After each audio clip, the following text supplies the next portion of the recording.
নমস্কার বন্ধুরা, কেমন আছো তোমরা সবাই? আশা করছি ভালো আছো, আমিও ভালো আছি। তো এই যে আমরা হচ্ছে একটা পিকনিক মতন করছি, মানে পিকনিকই করছিলাম। তো যেহেতু ডিসেম্বর মাস পড়েছে, জানি এখন জানুয়ারি মাস পড়ে গেছে, কিন্তু এটা ডিসেম্বরের ভিডিও। তো এই যে আমার দিদি রান্না করছিল, শেফ। তো চলো, এখানে মশলা সব দেখিয়ে দিয়েছি। যে আলু ভাজা হচ্ছে, আর এই যে মশলা ভাজা হচ্ছে।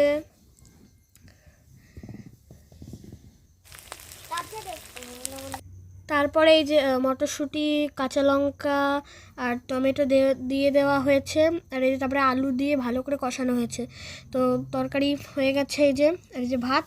আর সেই দিন ওয়েদারটাও খুবই মেঘলা মেঘলা ছিল, তো খাওয়াটা একদম জমে যাবে। আর একেতে মাটির উনুনের রান্না। তো চলো, তো তারপরে ভাতের মধ্যে দিয়ে দিল দিদি আলুর দমটা, একদম মানে কষা ঝোল টাইপের। তো দারুণ ঝাল হয়েছিল, কি বলবো।